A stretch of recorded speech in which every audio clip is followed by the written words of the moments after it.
Hello and welcome to the Indy Author Podcast. Today, my guest is Lisa Regan. Hey, Lisa, how are you doing? I'm great. How are you? I'm doing great, except for having to restart the interview because my computer decided to shut down while we were talking. But anyway, to give our listeners and viewers a little bit of background on you, Lisa Regan is the USA Today and Wall Street Journal bestselling author of the Detective Josie Quinn series, as well as several other crime fiction titles. She has a bachelor's degree in English and a Master of Education degree from Bloomsburg University. She's a member of Sisters in Crime, International Thriller Writers, Crime Writers Association, and Mystery Writers of America. She lives outside Philadelphia with her husband, daughter, and a Boston Terrier named Mr. Phillip. Mr. Phillip, social media megastar. And Lisa previously appeared in the podcast way back in episode 16, Drawing Back the Publishing Curtain. And in that episode, we talked more about the publishing voyage side of things. We talked about Lisa's experience with both traditional and indie publishing. And I invited Lisa back to talk about succeeding with a super long series. And we are going to be talking in this episode more about the craft side of things. But Lisa, I thought it might be helpful to just start out to introduce our listeners and viewers to who Josie Quinn is and what the background of that series has been. So, Josie Quinn is a detective in a mid to small-sized city in central Pennsylvania called Denton. It's a city that I've made up, so it's fictional. It's kind of conveniently 2 hours from anywhere in the state. And she is the lead character in the series. She has her own backstory that kind of is woven throughout the books, and then every book is a new case for her to solve. So it's just her and a small team of investigators working to solve the astronomical crime problem in this small city of Denton, Pennsylvania. And just to also give us a little context for the publishing side, even though I said we were going to be focusing on the craft side, can you describe how many books are in the series and how those have been published and through whom? Right now, there are 16 books in the series that are published. Number 17 comes out May 3rd, 2023. It is published through Bookouture, which is based out of London, and they're under the umbrella of Hachette. And you, not that long ago, signed a new contract with Bookouture. Can you describe that? Yes. Yes. So I had been contracted for a total of 20 books. The way that came about was that it was initially a 3-book contract, then a second 3-book contract, then a 6-book contract, then an 8-book contract, which was totaling 20. Then after that, in September of 2022, we signed for 15 more books in addition to that. And the plan is for them to all be Josie Quinn books as long as readers continue to want to read her and read about her adventures. So we're going to spend most of the conversation, I think, talking about that, how you achieve that. But if you put yourself back in the position of writing that first book, did you expect it was going to be a series, let alone a series as long as it has become? Definitely not. In fact, I was just trying to get one book published by Bookouture. I really wanted to work with them. I had read a lot of their titles that were out, in particular, Angela Marson's. She writes the D.I. Kim Stone series, which is a favorite of mine. And I had read a few of their other titles. I really loved their books. I thought, I really want to be a part of that. And so I had pitched them a couple of other books, a couple of other ideas that they thought were good, but maybe not strong enough. What they were really looking for was police procedural. And so I just came up with the idea for the first book in the series. And I was just trying to get that published. And then the editor there at Bookouture said to me, when you finish it, write proposals for 2 more books in a series. And even that was kind of a surprise to me. When I first came up with the premise, I wasn't even thinking ahead of that. But as I began to write the book, then I thought, I was kind of in my head planning what the next 2 books would be about and how Josie's backstory would kind of be parsed out between book 1 and book 3. So even at that point, when I had the book written and the 2 proposals, and then I signed that 3-book contract, I honestly thought that was going to be it. It would be a nice little trilogy with a really nice, complete story arc across all 3 books. And then I would be back out pounding the pavement looking for another publisher, writing a new character. That's where I thought I would be. So this is a shock to me, honestly. So when you were talking with Bookouture about book one, and they were, I gather, giving you input on adjustments they were hoping to make, did any of those adjustments make you feel more or less comfortable about your ability to continue this on through what looked like it might be a three-book deal? No, that never entered my mind. I think just because I was so there was like a block in my mind that this could possibly go on beyond 3 books. The adjustments that they asked me to make were pretty standard, pretty normal editing things, I felt, and then they asked me to change the name of the main character. Her name originally was Vanessa Sloan, and they felt that was too posh. They wanted something shorter, something, like, I think more relatable. So I sent them a list of first names and last names that I liked, and that then they came back to me and said, Josie Quinn. And I said, sounds great. And the only other major change they asked me to make was that the title of the first book originally was Found Alive. That's what I had called it when I was writing it. And they wanted it to be called Vanishing Girls. And again, I I have no emotional attachment when it comes to titles, so I was like, "That's fine. That sounds good. That's what it's about." So I think it's interesting to think back through approaches that you took when you thought that maybe this was going to be a standalone, and then maybe it was going to be a three-book arc, and then maybe it was going to be 6, 10. I can't remember all the intervals. But if you had known that you were going to end up writing at least 18 and possibly 30 Josie Quinn books, are there any different approaches you would have taken with the earlier books, like, let's say, in character development? Let's start there. Well, for certain, I think I would have slowed down the reveal of information about Josie's backstory, because basically by book 3, everything that there is to know about her upbringing, her past, what's brought her to this point. And so I might have, development wise, character development wise, she's faced with these things. She has to confront all of these terrible things that have happened in her past by the end of book 3. And so I think if I had known that the series was going to go this long, I probably would have held a few things back longer. Nothing major, but maybe just parse them out a little across more books, because my idea with Josie is that every book, which is a case in and of itself, every case should make her grow a little bit as a person, and as an investigator. And many times, the cases that she's working on bring up issues that she's always kind of dealing with from her past. And so it might have been more interesting if I had been able to hold a couple of things back and then drop them in later books to make it a little newer. That's the only thing that I really think I would have done differently, was just slow down that reveal. So, since you had revealed a lot of Josie's back by the time you got done with 3, how did you accommodate the need to keep that aspect going through the other stories? Well, I just had to really kind of pick certain things from her past that she had to deal with, and just really focus on those, like her fear, like her claustrophobia is one thing. So that I it doesn't come up in every book, but for example, in book 7, she really, really has to face that. So I just said, well, I know she's claustrophobic. I'm going to wait till a later book and really make that part of the story. Her fear that she has about being a mother because of what happened to her as a child, that's something that we're only just getting into now in end of book 17. Just different ways that she acts, being emotionally closed off because of the way that she was hurt as a child.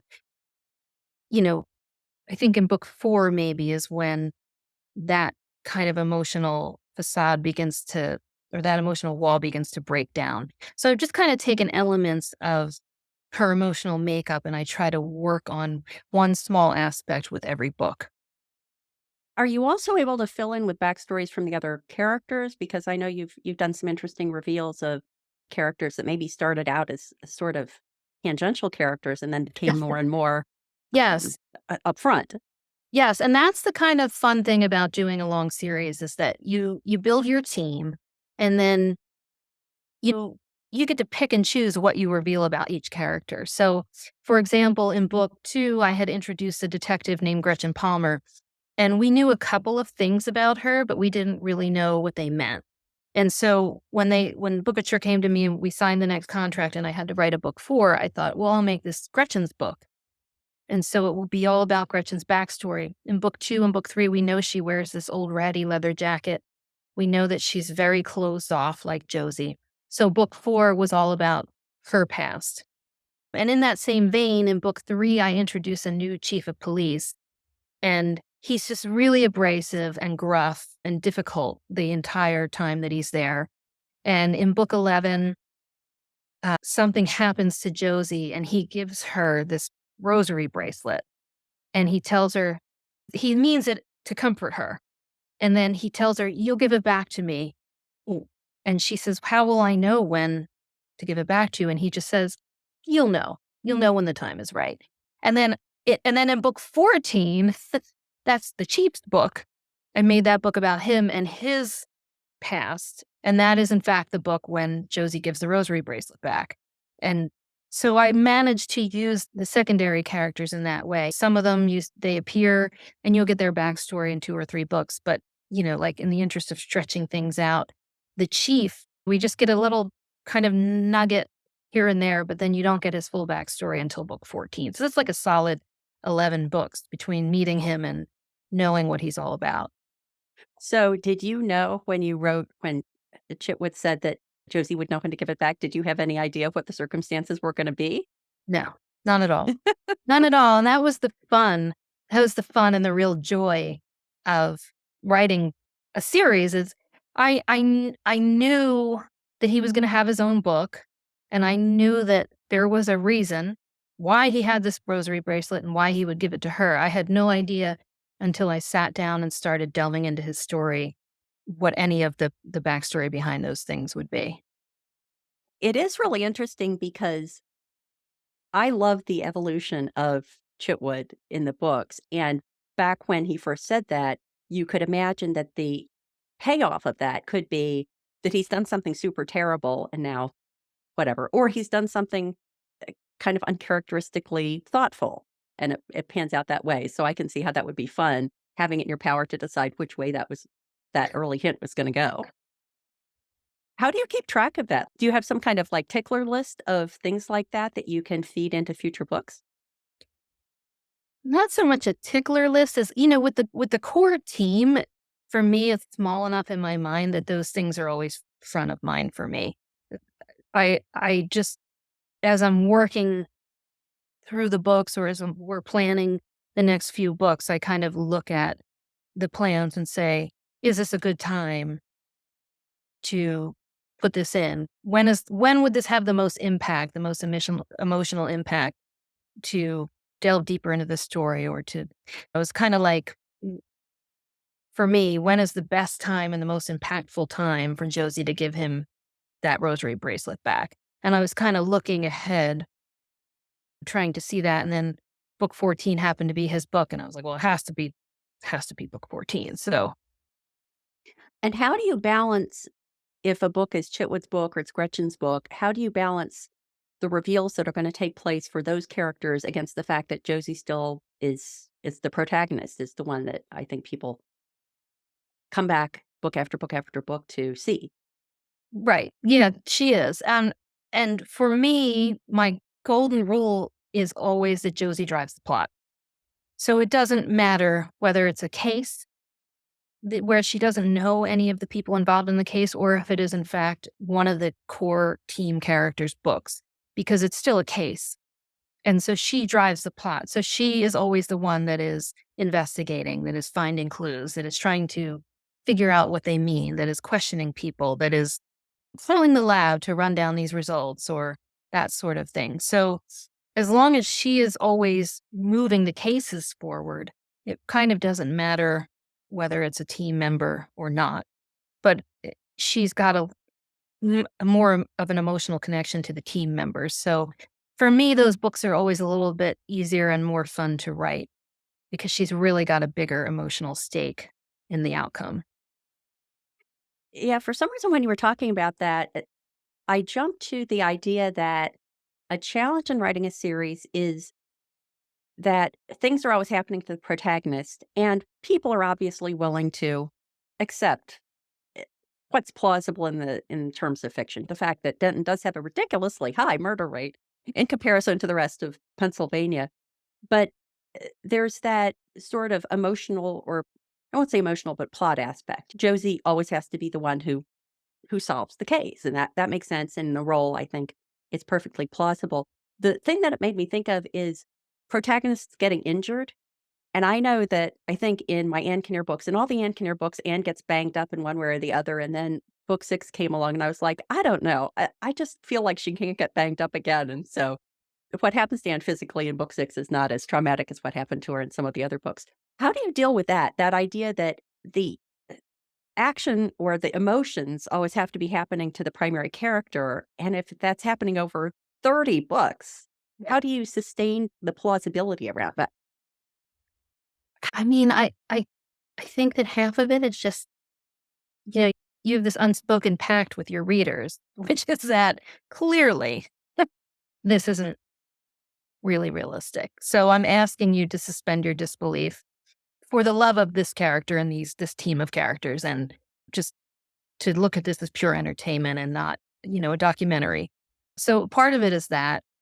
And I'm always surprised by the things that readers are accepting of, and the things that they're not. It's never what you expect. You can throw Josie off a cliff and have her run into a burning building. And I mean, she's had like 10 car accidents, but I don't think that any insurance company will ever insure her again after book 17. They have no problems with that kind of stuff. But they'll say to me, like, this tree doesn't grow in Pennsylvania. So it's not as, I think, not as much of a problem as you think it will be. But at the same time, she does get in a lot of trouble. She does get banged up. But I try to balance it out. So if she may not sprain her wrist or need stitches or anything like that, but the emotional wound or trauma that she goes through at the end of the book may be equally as impactful or equally as bad, if not worse, than had I thrown her off a cliff. So you just kind of have to balance it out. What's going to be more emotional? I mean, there's a book where she doesn't, at the end, she doesn't get injured or anything like that, but someone that she loves very much is almost killed. So it's that kind of thing. Her emotional stake, I think, can be used equally as much as the physical. Just a quick break from the interview. Are you getting value from the podcast? Please consider supporting it and all the work I do at the Indy Author by becoming a patron. To pledge a monthly contribution, go to patreon.com/the Indy Author, or to make an occasional contribution, perhaps to indicate the value that a specific episode or resource provided to you on your creative voyage, scroll to the bottom of any page at theindyauthor.com and click Buy Me a Coffee. And now, back to the interview.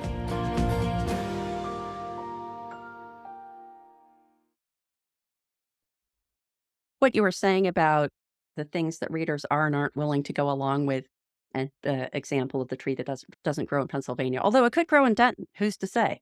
So that's a benefit, I think, of having a completely fictional place, that you don't have to worry about, well, actually you do, but you shouldn't have to worry about someone saying that street's one way, the other direction. But Yes. it also makes it more difficult in terms of remembering all these fictional details you've created. Do you have, I want to start out specifically with the location. Like, do you have the equivalent of a story atlas? And then I also want to hear about if you have a story Bible for the series as a whole. I do not have an atlas, but now that I'm moving so deep into the series, I really do need a map. I I don't know if I'm going to be able to do it, but at some point, I'm going to need one.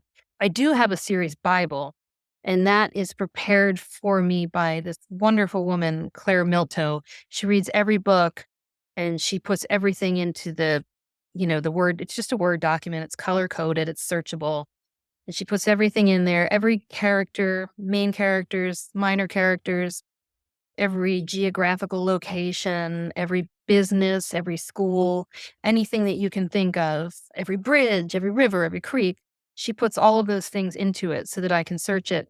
And a lot of times when I send her the newest book, she'll email me and say, hey, this was in East Denton in book 4, but now you've got it in West Denton. And I'll say, oh, I have to change that. So I assume you're sending her that as a beta reader so that you still have the time to Yes, input yes. that. She gets it before it goes to publication. And she does typically catch a few things that I do search the document when I'm writing a first draft. That series Bible is open on my laptop at all times. And I use it and I refer to it frequently, but it's a lot after 17 books. So there are always a couple of things that I've missed. I think that that's a profession that committed readers could sign up for, as someone who would assemble a series atlas, which I think would be not only super useful for the authors, but also super fun for the fans, the super fans, to see a map of where all this takes place. Yeah, I'd love to see it too. Yeah, yeah, exactly. We had talked a little bit about character development, the idea that maybe if you had known it was going to be as long a series as it is, that you would have held back some of the backstory items.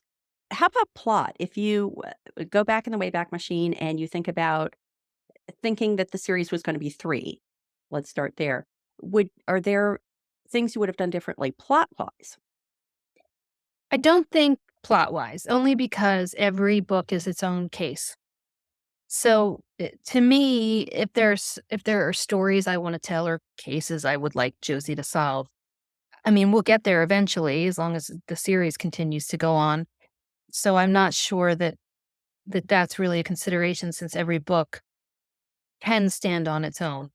You can technically pick up any one of them and read it on its own. The only thing that, you're not going to get the impact that you may get following these series regular characters from book to book to book. But if you're just looking for the thriller, the mystery, the whodunit, the who's responsible for this murder or kidnapping, that's encapsulated in a single book. It does seem as if you're writing kind of in the thriller, in any genre where the action of the story is an important part of it, then having a police detective character is kind of the obvious thing, because it's in no way implausible that Josie, as one of the Denton detectives, would be involved in every murder that takes place in Denton. Or the same kind of thing with private investigators, that you don't have to stretch the plausibility there, because that seems perfectly reasonable. Whereas if someone's a baker in a cozy mystery, then of course you're asking the people in that are reading that genre are perfectly willing to suspend disbelief in that way in order to have the experience that they want to from that protagonist. I think we rely on the readers to be there, as you're suggesting, because they love the characters, not because they're looking for a documentary. And they're very generous. They're very generous in the way that they are willing to go along with many things. Yeah. Do you ever have the desire to intersperse other work to do a non-Josie piece of work? And if you were to do that, how would that work with Bookouture? You mean write a book that is not a Josie book? Yes. Right now I don't have that. I know a lot of writers that do series that have that feeling that they want to do something else. But I gotta tell you, I mean, I love Josie. I love writing the series. I love the characters. I don't feel it confining creatively. I feel like I still get to stretch myself and flex my creative muscles. If I did have an idea that I consumed me and I thought, oh, I have to write this. I've spoken with Bookouture about this, and they're of the mind that, hey, whatever you write, bring it to us. We're willing to publish it. So I know that if I did have that desire to write something that was non-Josie while I'm still writing the series, that it's something I could bring to them and then we could talk about it. So I don't know if it's maybe having that freedom that makes me feel as though I don't need to write anything non-Josie. I have done a couple of short stories for anthologies since I've been writing Josie, and they seem like, well, I was like, this will be so much fun. And then when I started to write them, I felt guilty for not writing Josie. It felt wrong. It felt like Huh. I was cheating on Josie and her team. And then at the end of the story, I have to go back and take out all the Josies that I had accidentally written in. Can you imagine spinning off one of the Josie characters into his or her own series? It's something I've thought about. Nope.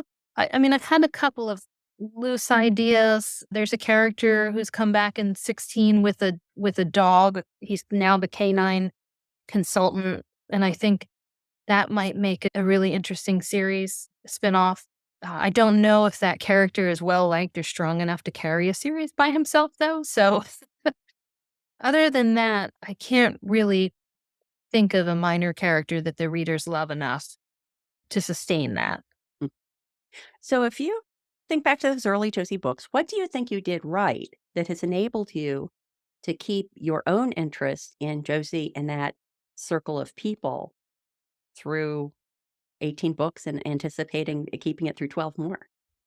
Well, one of the things is that for me, and this started with Josie, is that she has to be interesting to me. I have to be interested in her. I have to be fascinated by her past, or by the things that drive her, by the things that she's afraid of, by the way that she acts. And so I it was fun to think about creating this character who would be endlessly interesting to me, because if you just never get tired of this person, they become a person in your mind, then you'll be able to write endlessly about them. So one of the things I did when I was creating her is just really give her all these habits and fears and vulnerabilities and flaws that would always be interesting to me. And then over the length of the series, challenging those things, or kind of putting her through the ringer, exposing her vulnerabilities, making her flaws really obvious and making her deal with them keeps it interesting for me. And so I always enjoy it. I never get bored with her. And I always think that when you're writing a book, if you're bored, for sure the readers are going to be bored when they read it. Yeah. So, and sometimes it's just the boredom of, I outlined this or framed it out for months, and I've been over this story 100 times in my head, and now I have to write it. That's a different kind of boredom than you're just bored with this character, you're bored with this plot, and it's just not any fun to read or write about. So as long as I'm interested in the characters, and I'm interested in the book, and I'm having a good time, and I'm feeling that little spark of joy that comes with creating, then I think that just carries on indefinitely. And do you feel like the same things that are keeping you engaged are the same things that are keeping the readers engaged? Or are there any other considerations you bring to thinking about the characters or the storyline or what you're going to write that you keep in mind specifically to keep the reader's interest?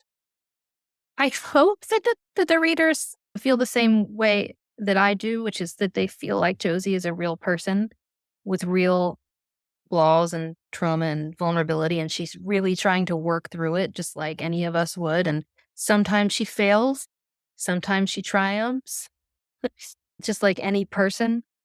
But on top of that, I do try to stay really engaged with my readers on social media. And I'm lucky to be writing during a time when that is a thing that I can go onto Facebook and say, "Hey guys, who's your favorite character?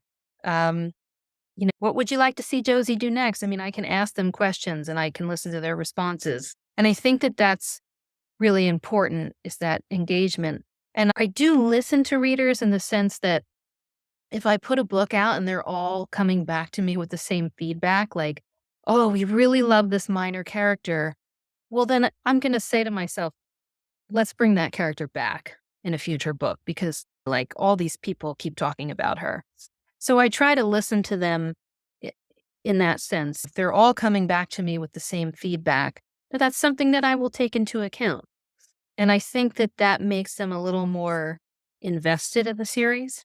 I also let them name things. If I need a fictional bar or a fictional road or a fictional school, I will go right onto social media and ask them, and I'll pick the name that I think fits best.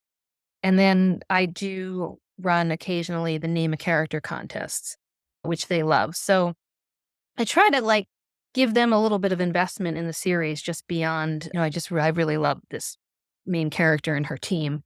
And then I also keep in touch with them just generally, like we have What Are You Reading Wednesday and Shout Out Saturday, where they talk to me about the books that they're reading besides mine that they really love. So I kind of get a feel for what they're enjoying, and I try to take that into account. I really like that idea that ideally the readers are not only invested in the characters, but they're invested in the author too. And I think that's probably part of why you have potentially you do have a 30 book deal because not only Bookouture, but your readers are so invested both in Josie and as you as a person. So Lisa, thank you so much for talking about all that. Please Thank you let for this having me. Oh, it's always a pleasure talking with you. And please let everyone know where they can go to find out more about you and all you do and Josie online.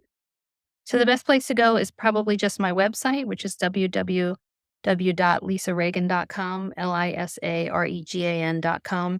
And from there, you can find all of my social media, all my purchase links, anything that you could possibly be looking for. So that's the best place to find me. Great. Thank you so much. Thank you.